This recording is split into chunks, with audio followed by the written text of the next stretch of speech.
Welcome back to Discovering Myself. This is episode 5, and I am 97 days in on HRT. As you can see, my hair is continuing to grow and get curly all by itself. That is not me doing it, it has happened naturally. Uh, and yeah, things have been good. I'm in a good mood. Confidence is up. Real happy with the way things are going. Since the last time, I did just have my blood test and 90-day follow-up, and here's the results. As far as my T levels go, I am currently at 80, and a typical male would be 250 to 1100, so 80 is well out of the normal male range. For female, we're shooting for sub 50, so we're still out of range for that. E levels are 56, and for a typical male, it should be under 39. So we're above the level for male, but we're nowhere close on the female side, shooting for a range in the 1 to 200 range. So not close there at all, but I'm still impressed by how far I've come on such a out of range area I'm in, like with the breast bud development, the skin, texture and tone changes, the BO disappearing and changing, some of the hair growth changing on its own. Yeah, it's pretty incredible. So I'm like, wow, where are we going to go once we actually get into the proper range here? So the endocrinologist has decided they're going to double my dosage rate on the the estradiol patches, which is basically just adding 2 patches instead of 1 per week, which works really well for that spare box that I got as emergency backups, basically, because now that just goes right into regular normal rotation without affecting anything.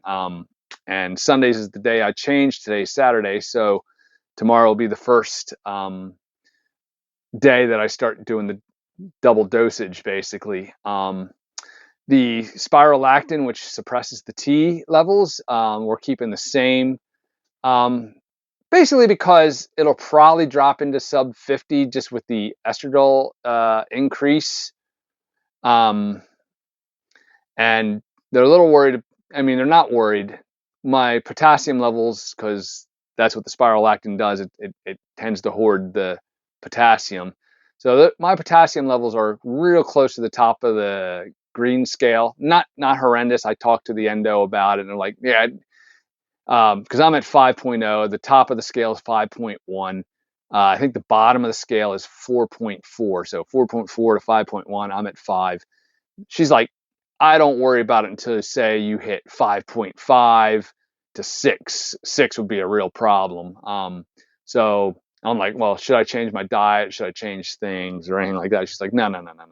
You're just keep doing what you're doing. Don't go nuts eating bananas or something crazy like that, or you know, slugging down spinach like Popeye or something like that, and you'll be perfectly fine. Yeah, just stick to what you're doing. You're fine at 5.0. That's not hurting anything at all. So that's great. But yeah, that means I don't have to take, you know, 2 pills, even though they're the cheap ones. The patches are more costly for me, but that's another topic altogether. I'll tell you that's Planned Parenthood that I go to for the endocrinologist, and man, I'll tell you what, they're the only healthcare provider I've ever been to who I actually feel like they're in my corner for me, which is saying something, because man, healthcare, I'll tell you.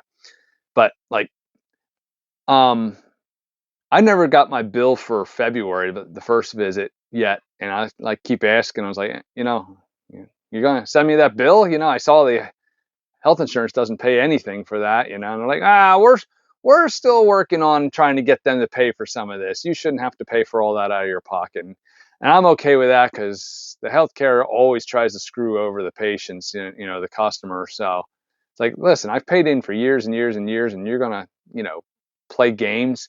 Like when I injured my back three years ago, or almost 3.5 years ago now, you know, they wouldn't pay for the MRI unless I went to 6 weeks of physical therapy. Well, how can I go to physical therapy when they don't even know what's wrong on my back? It's like, you're crazy. And like, yeah, 6 weeks of physical therapy, and only if there's no improvement at all will we pay for the MRI. It's like, health insurance companies are freaking scum. So if Planned Parenthood wants to go to bat for me and try to get a little bit out of them, I'm all for that. I'm absolutely for that. You know, I paid in since I was 18. I'm 54. You know, how about paying for something instead of you just nickel and diming and trying everything you can to get out of paying for things?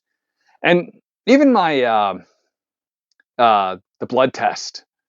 I mean, that still cost me $336. You know, it's like, yes, the insurance company did pay for a good chunk of that, about 2/3 of it, because it was like 1,000, I think, for the test. So yeah, they paid that, but still, $336 for the blood test. Man, I'm in the wrong business. What am I doing? I'll draw a little bit of blood and send it off for test for that kind of money. Holy smokes! But yeah. So you know, they really, they really do. You know, they're really in my corner over there at Planned Parenthood. And in fact, another thing she asked me, which surprised me, was she offered to put me on the what's it called, progesterone, which is used off label as a breast enhancement type drug. And there's mixed results online about using that, because they say, you know, it can interfere with breast development. You know, it's just, the whole point of it, I guess, is to enhance it, or push it a little faster, but it can also screw it up if you start it too early. So I'm like, you know, they say you shouldn't even consider it till like a year, maybe 9 months. And so I'm like, nah, I'm going to hold off on that. Let's see where we land here, you know, 6 months, 9 months down the road before we go adding that on, you know. I mean, we're not even really into the game here yet as far as, you know, hitting the numbers and all that. So give it some time. But, and I mean, I think no, I didn't mention it. Since the last video, I basically felt as I have plateaued out, um, on any changes. Like nothing's really changed. The only thing that has changed is the breast nipples are much more sensitive than they were the last time I talked to you. In fact, I was at work, and I was doing some work over there's like this metal edge, and I like pulled my body across and drug it across the one nipple, and holy crap, man, did that get my attention? It made me yell. And fortunately nobody said anything. Like, are you all right? It's like, yeah, yeah. No, nobody said anything, thank goodness. Trying to have to explain what the heck I just did. But yeah, that was something. But back to the point of feeling like I plateaued out, which now makes perfect sense seeing my numbers. You know, the estrogen only at 56, where it should be at 1 to 200. Yeah, okay, it's starting to make sense why, you know, not much more has happened, even though a lot has already happened, which is incredible. Um, but yeah, she offered it. I said no, so that's good, you know. But they're really there on your side for doing things, which is really awesome. Which, yeah, I can't recommend them enough. If you know, you're in the same boat as I am here, you know, as far as where to go for, you know, gender affirming care. I mean, they are absolutely in your corner there. They're great. Let's see. So, I had my third laser session here also just very recently, and when I went in there, she was asking me, you know, oh, you know, you think, is it working? And I was like, well, I don't know. I was smart enough right before I went. I let it grow out about 4 days, and I took a good close-up photo. I said, here's what it looks like right now. You know, she's like, oh, okay, yeah, I can see there's some definite stubborn areas. We can hit those harder. Try a different head. change the settings a little bit, see what we can do here for you. Okay, and that's what you did, and we're going to give it another go here and see if we can make better progress. But it didn't seem like it was doing a ton, but that's why there's 6 sessions too.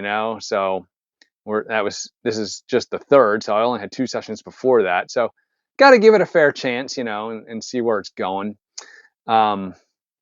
The IPL is actually working incredibly well, surprisingly well for something that anybody can buy over the counter and use at home. It's definitely slowing down hair a lot. I'm shocked at how well it's been working for stopping armpit hair, which I would consider probably one of the more tougher hairs to stop growing. It's working. It's really slowing it down.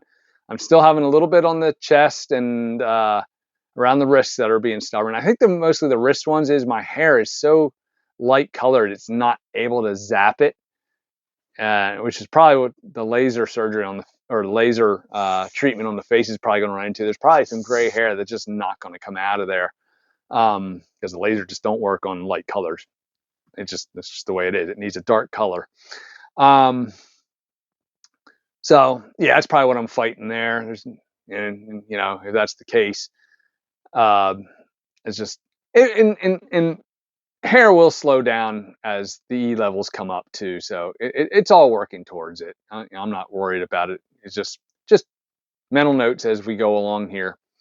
But actually, the fun part of when I went to this laser clinic the last time was the conversation we had afterwards as I'm going out to make an appointment and all that, for the next appointment, was, the couple women there all started talking about, oh, your hair it's really coming along. That's something, and I'm discussing. Yeah, and it's like the curls are natural. It's not me actually trying to style it into anything yet. And like, oh wow, that's neat. And she's like, what products are you using? And we just had this whole conversation back and forth, and it was a little out of my element. Obviously, it's not a conversation I normally have with anyone, and to them it was just a conversation. To me, it was like, oh, this is fun. I'm like giggling like a child, a little schoolgirl on the inside, just enjoying the conversation. And it actually hit a little harder later how much I enjoyed that conversation. It's like something about the difference between women friendships and men friendships. Men are so standoffish for the most part. Yeah, you'll have those occasional situations where something dramatic has happened. Yeah, we're best buds and all that. But most of the time, it's like it's always standoffish. It's like the no homo shit, and stuff like that. Where women just can just be so. Nah, I'm not even going to go there. But the women friendship element, it just seems so much more natural, interactive. I don't know how to describe it.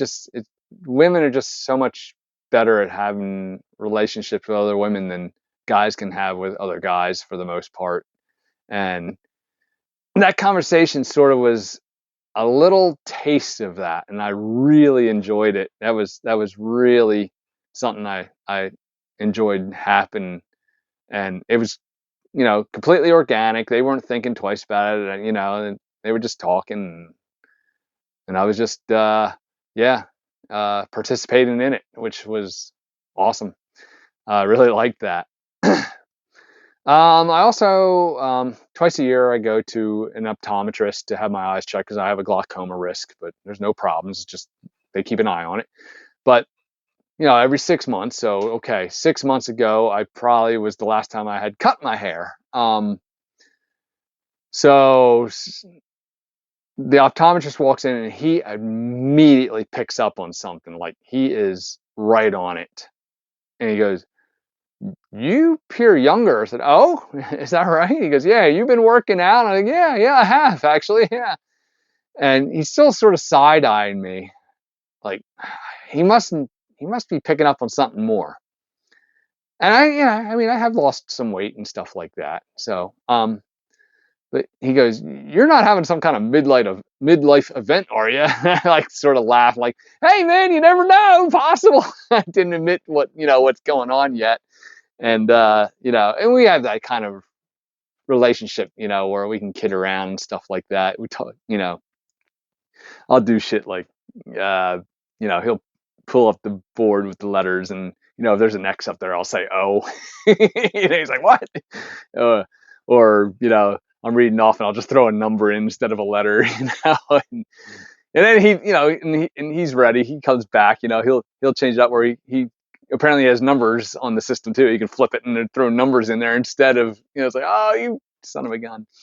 But yeah, real good relationship with my optometrist. So yeah, come another 6 months, I think it's going to be unmistakable. He's going to be, "Oh, hang on a second," and I'll have to come clean then. But yeah, I mean, that was funny how he just like the second he walked in the door, he's like, "Ugh." And it's probably just the hair, right? I mean, there's no way he picked up on something else. I mean, well, he probably saw the weights down a little bit and the hair, I guess. I don't know, but it was funny how that's the first time I've been called out. So for I don't think anybody knows what's going on yet. This is everything's still pretty much internal here, so nobody can really pick up on it, I don't think. Um, I mean, maybe they're noticing. I don't know. Yeah, I mean, the skin tone has changed. I mean, I can't deny that. Um, yeah, who knows? But it was nice somebody saying you look younger, which I mean is a side effect of feminizing HRT, is it does tend to make you look a little younger. So I'll take it. Let's see. But yeah, I mean, speaking about another 6 months and all that, I did have this realization here recently that I've basically have reached this point of no return in a sense.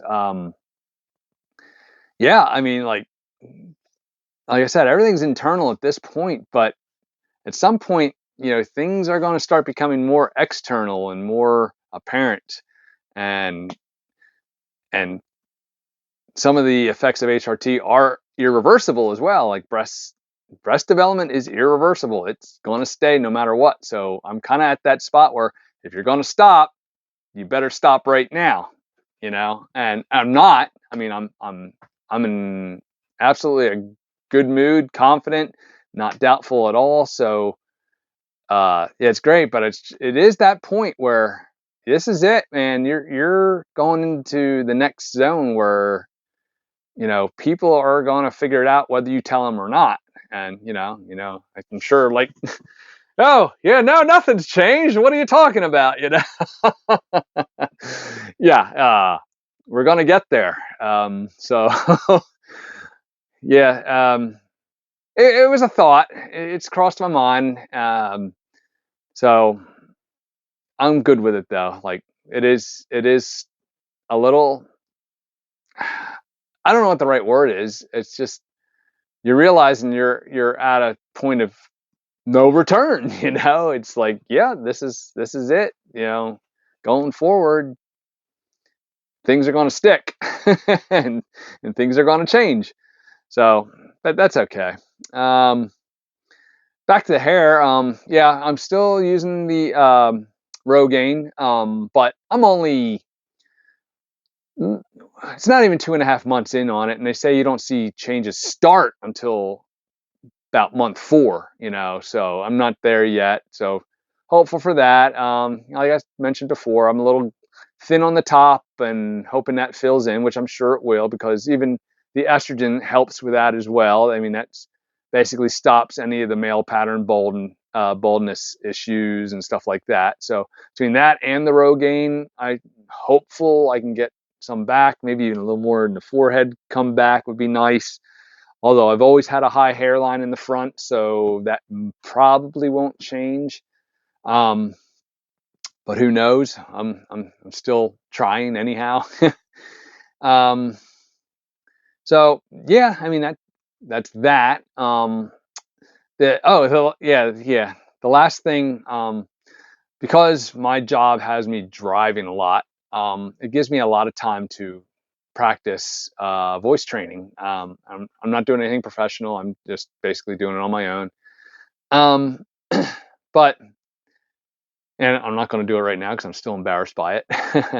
But I do realize I don't need to talk in a real high pitched voice to pull it off. Like when you listen to an mid-50s woman talk, they're not like it's not anime girls talking, it's not much higher than what I'm doing right now. So it's just a lot of inflection and stuff like that, just to tweak it. I don't have to talk up here like I'm Mickey Mouse or something, it's like I don't have to do that.